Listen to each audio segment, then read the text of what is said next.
3/4 of people diagnosed with cancer should be cancer-free or living well after 5 years. That is a pledge from the government as it publishes a new 10-year plan to tackle the disease. But experts have warned those targets may be unrealistic for a health service already under pressure. And we're joined by the Health Secretary, Wes Streeting. So much to talk to you about this morning, Mr Streeting, but we'll start on the health service and your announcement today. You're actually meeting your objective to have 75% of people getting a diagnosis within 28 days. That, of course, still means 1/4 of people don't get a diagnosis within a month of going to the GP, but you're not meeting your target that people should get treatment within 60 days. The experts say that you're going to make that more ambitious and that you're not going to manage to do this even by the end of the Parliament without more money. Are you making promises here that you actually can't deliver? No, I think we can deliver. I think it's not easy, and I definitely accept this as a challenge. But given the state of the NHS as it is today and the consequences of the NHS not being there for us when we need it, we've got to go harder and faster when it comes to cancer care. Look, I'm standing here this morning at the Royal Free, which saved my life when I went through kidney cancer. Last week, a really good friend of mine, Nathaniel Dye, passed away. But I'm afraid the blunt truth is that he had stage 4 bowel cancer, and I survived because my kidney cancer was caught early, and he's no longer with us because he was diagnosed far too late. That is the life and death difference of an NHS that's there for us when we need it and an NHS that isn't. Now, you're right, we are hitting the faster diagnosis standard within 28 days. I'd like us to be smashing that target, not just hitting it, but that's good progress to start with. You're right, we've got to go further in terms of treatment. That's why we're investing over £2 billion in the diagnostic tests and scans that will create an extra 9.5 million appointments over the next few years, over this Parliament. We're also investing £6 billion in cancer care for things like the robotic surgery that is transforming cancer care, like the robot that took out my cancer and the kidney with it. Those are the things that are going to mean that over the course of this Parliament, i.e. by the next general election, we should be hitting those standards that we haven't met for more than a decade. Then there's 10 years, you know, in terms of this is a 10-year plan. By the end of the decade, in 2035, we should be ensuring cancer survival rates that are back again at the head of the pack, with 3/4 of people surviving cancer.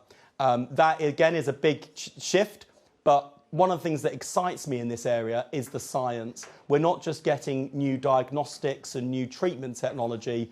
Thanks to genomic medicine and all the stuff we now understand about our genetic makeup, we're going to be able to predict illness and potentially prevent it with things like cancer vaccines. So there's a really exciting long term with cancer, but given this is a 10-year plan, I definitely want to reassure people you're not going to have to wait 10 years for progress. We've already started, but by the end of this Parliament, we should be hitting those cancer standards, and people can hold me to account for that. Although the experts at the King's Fund say today that they don't think you're doing enough on prevention of cancer. But can I just ask you about resources?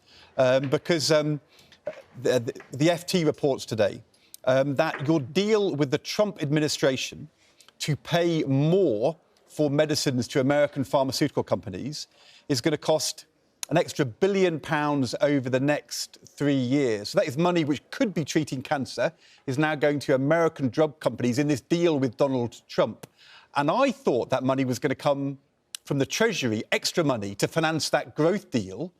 But we're now told it's actually coming from within NHS budget. So money which would have been treating patients is being diverted to pay for higher drug prices. Oh, well, that's not quite right, because, and look, the amount that this deal will cost us in terms of medicines prices is variable, and that's the nature of medicines pricing. So we can't say with certainty what the cost will be. I did receive, at the budget and the spending review, money from the Chancellor to take this into account. And, of course, we have to take into account the opposite world in which we didn't negotiate this deal with the US and we were being slapped with tariffs on pharmaceuticals, which would have cost this country dearly. So the money that's going into the NHS and NHS services is protected. The Chancellor's given me some money to cover this medicines deal. Obviously, if it comes in at an even higher cost, that's something as a government we will have to resolve. But what we've seen from the this Science Chancellor, Minister wrote to say the deal will be funded by allocations made at the spending review within the DHS CS budget. So that sounds like he's confirming the money is happening within your budget. It's not extra money, and that is going to divert resources. Yeah, but there's no contradiction between what I've said, Ed, and what Patrick Vallance has said, because we were funded by the Treasury to account for VPAG, the voluntary pricing adjustment guarantee scheme we have on medicines, and the costs of a potential deal with the US to see off tariffs. As I say, this might be a moving target in terms of how much it will actually cost. And as ever, we deal with unexpected cost pressures in the usual way with Treasury. The Chancellor and I are absolutely determined we're protecting NHS investment, because it's that investment plus the modernisation that means that waiting lists are falling. Ambulances are arriving about 15 minutes faster this winter compared to last winter, despite record numbers of 999 calls. Access to general practice is improving.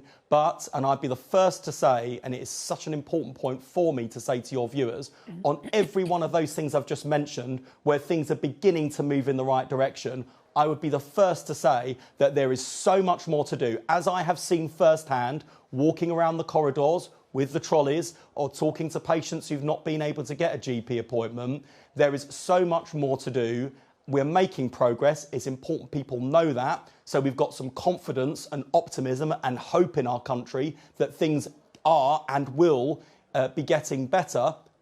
But there's also much more to do. And I want to acknowledge that really clearly so people don't think we're complacent or spinning a yarn or pulling the wool over people's eyes. I do know, for the progress we're making, how bad things still are. And that's the thing that puts fire in my belly to go as hard and as fast as I can to improve the NHS so it's there for all of us when we need it. Did Lord Mandelson pull the wool over the Prime Minister's eyes?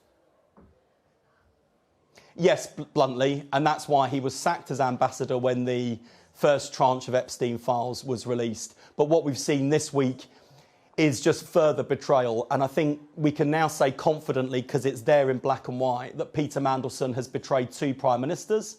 He's betrayed our country and its national interest by sharing sensitive, market-sensitive government information with outsiders in a way that can never be justified. And he's also betrayed Epstein's victims as well, through his continued friendship and association with Jeffrey Epstein, which was far longer and far deeper than anyone knew. Anyone watching would think there were enough red flags around Lord Mandelson that he shouldn't have been appointed US ambassador in the first place. Does it not cast a shadow over the Prime Minister's judgment that he was appointed? Well, I don't think we should let Peter Mandelson off the hook for his actions. I do think also, just bear in mind the context in which he was appointed as US ambassador. He was the business secretary in this country and won praise for how he did that job, including from political opponents. He was the EU Trade Commissioner, and in which, again, he was praised for his work in that job by governments around the world. And since leaving those jobs, he's had a public profile, regularly writing, broadcasting, and the Prime Minister felt that because of that experience and those skills, that they would serve our country well at a delicate time for US-UK relations, especially on trade, and against a turbulent global backdrop. The moment the Prime Minister was made aware, through the release of the last tranche of files, that he had not been told the whole truth and he had not been given a clear picture, Peter Mandelson's feet didn't touch the ground. The Prime Minister had him woken up in the middle of the night, sacked and put on a plane back to the UK. Can I ask you? And now with this latest release of information, we see how bad Peter Mandelson's conduct was while he was a serving UK government minister, in a way that I don't think anyone could have known at the time. You talked about him betraying two prime ministers, betraying the country, but he's also somebody that you have been close with over the years. Do you feel personally that he has betrayed you as well? Yes, and I actually think there's just such an anger across the political spectrum, and there'll be loads of people watching this morning who are angry. I think for those of us in the Labour Party and people who knew him or thought we knew him, it's a particular betrayal and a particular anger because we feel personally let down. and because we feel it's a betrayal of our values. And the frustrating thing is that I know there will be lots of people watching and who followed this in recent days and weeks who will just think, absolutely typical politicians, and they're all the same, and this is what politics is like. And all I would say is I go to work in the House of Commons and have done for more than a decade now, and I've had my fair share of rows and arguments with people across the political divide, sometimes with people on my own side too. Most people in that Parliament are there because they're motivated by public service, not self-service. And they believe that politics can be a force for good. We don't always agree about how to get there.